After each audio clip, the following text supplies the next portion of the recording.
Hi, I'm Kurt Richter. My story is not necessarily as much for me, it's for my late mother.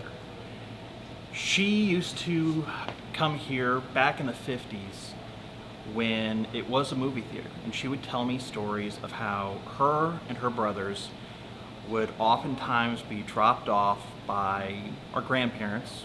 Grandfather was a firefighter, and they would be sent there with their tickets for the weekend matinee and about 50 cents each for their soda and their popcorn.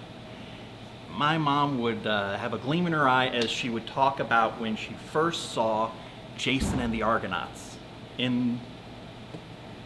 at the movie theater here. And it was one of those nice moments, and something that me and her would talk about over the years, even after it closed as the Opry, so that we were talking about what kind of things would we like to see them bring back. And one of those things was that moment of wonder that comes from seeing a good movie that just is full of creativity. And I do recall that she and I would go to Ben Franklin's as well. It was a craft shop, and she was sort of known for being into whatever kind of arts and crafts project really passed her fancy at the time. And I remember we would go down into the basement area because that was also part of their retail space. I kind of envision it more in a place that can be used to restore things, restore film, restore these things that could very well easily be lost to us.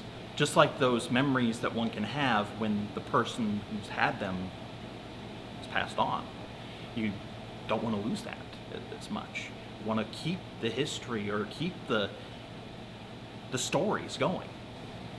And I think for Ben Franklin, it'd be nice to turn it into maybe a museum that has a little bit of space for doing that kind of restoration work, or maybe space for the documentarians and the local filmmakers to tell their stories. Honestly, I'm just kind of excited for this project that you guys have, because it's almost like a dream that I've had for a while, finally having someone try to make it come true.